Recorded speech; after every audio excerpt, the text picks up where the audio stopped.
はようございます。たかしです。本日は9月14日木曜日、ただいま9時36分。それではポンド円のトレードポイントを見ていきましょう。最初にお知らせです。Twitter では動画更新情報や FX のプチテクニック、先出しなどの配信をしています。リアルタイムな情報収集、ちょっとした学びの教材としてご利用ください。アカウント情報は概要欄にあります。それでは冷やしから見ていきましょう。昨日の冷やしは陽線ではあるんですね。ただ小さめなんですね。ここのところずっとこんな感じですけれども、行ったり来たりっていうのを分かりにくくやっている、そういう相場になってます。陽線が出れば陰線、陽線が出れば陰線みたいな、それが交互に出てますよね。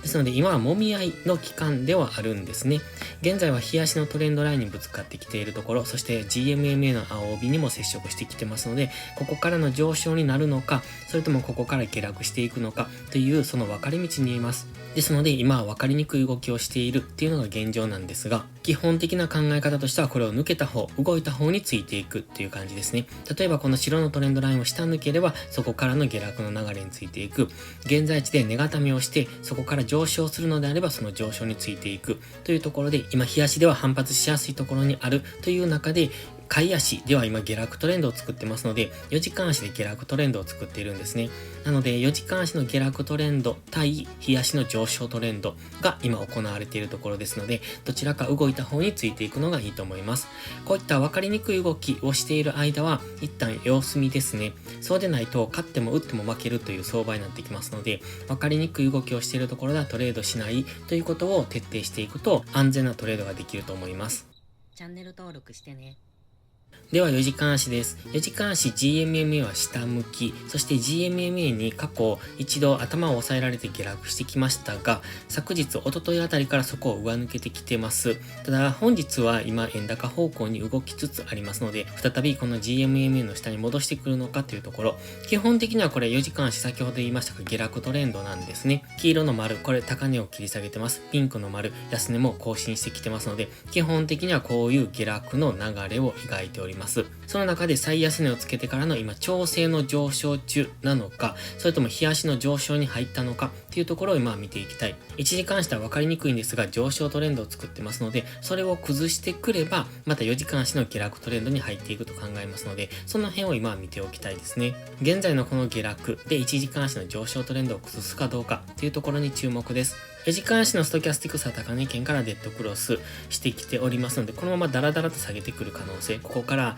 日足のトレンドラインを下抜けるような可能性もありますが、今日足単位では反発しやすいところにもありますので、4時間足で今下げてきているからといってそこに飛び乗ってくると次日足での急激な上昇なんかが入ってくる可能性もあるので、そこは注意ですね。では1時間足です。昨日はここにアセンディングトライアングルを描いてました。そこを上抜け後の上昇、そして黄色丸の高値ぐらいまでの上昇をイメージしておりました。結果的には一応その辺までは来ているんですね。ただその過程っていうのがすごく難しい動きをしてますよね。昨日一応このアセンディングトライアングルを上抜けて、そこで一度押しをつけてますよね。押しをつけてそこからの上昇になってきています。ただ直近のこの1度目の上抜けのこの髭先を越えられずに下落してきました。この下落の仕方がまたかなり大きかったんですよね。ですので今のところ見ているとすごく分かりにくいと思うのは GMMA の青帯でサポートされていないということです。例えばこういう過去の動きを見てましても、この動きですね、 GMMA の青帯でこの辺、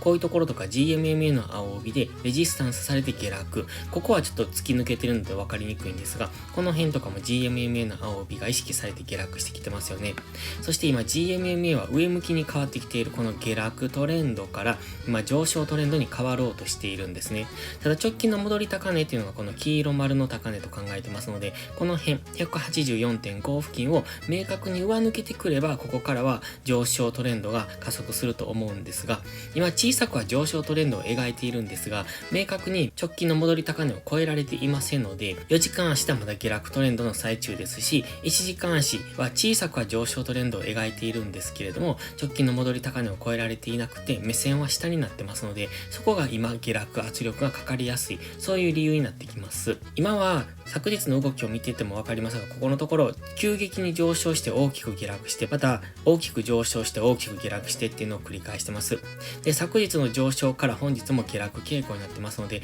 もうちょっと様子見がいいのかなと、ちょっと分かりにくい動きをしているなという印象です。1時間足ストキャスティクスは安値圏に来ておりますので、ここから今 GMMA の青帯付近ですし、現在地から反発上昇するということも考えられますけれども、もし GMMA の青帯を下抜けてくれば、日足のこの白のトレンドラインですね、ここを下抜けるという可能性もありますので、そこは注意ですね。ただ今4時間足では方向感がありません。1時間足は一応上昇トレンド中、ただ目線は下ということで、今かなり難しい動きをしている最中になりますので、トレードをされるのであれば分かりやすい形になった時ですね、ダブルトップとかダブルボトムとか、あと3損とか、そういう分かりやすい、自分が分かるなと思う形、ここに来ればこういう動きをするだろうという分かりやすい形をしてくれば、そこでのトレードはいいですけれども、分かりにくい形をしている時に上がるのかな下がるのかなっていう、そういう風に迷いが生じる時はトレードはしない方がいいと思いますので、こういう相場っていうのは上がるか下がるかが分かりにくくなってますので、打っても勝っても負けやすい、そういう相場ですので、無理なトレードはしないようにお願いします。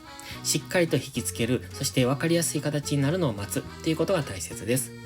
それでは本日は以上です。この動画が分かりやすいと思ったらいいねとチャンネル登録をお願いします。そして最後にお知らせです。ポストプライムという SNS 限定でプライム投稿という有料投稿もしております。こちらは日々の相場分析で環境認識を鍛え、週末限定動画でスキルアップをする至れり尽くせりの内容です。丁寧で分かりやすい解説には高い評価をいただいておりますので、気になる方は2週間の無料期間からお試しください。詳細は概要欄をご覧ください。それでは本日も最後までご視聴ありがとうございました。たかしでした。バイバイ。インジケーターの使い方解説ブログを書きました。GMMA、ストキャスティクス、MACD の使い方について詳しく書いてます。まずは一度目を通してみてください。きっとスキルアップのお役に立てると思います。インジケーターは何気なく表示させるのではなく、理解して使いこなすことが大切です。また、インジケーターを使ったエントリー手法のテキスト販売を始めました。こちらは初心者から中級者向けですが、初心者の方向けの初級編もご用意しています。勝つための聖杯なんてありません。だからこそ地味にコツコツとスキルを積み上げていくものです。このテキストはそんな方のお力になれると信じています。せっかく FX を始めたのですから、明るい未来を夢見て頑張りましょう。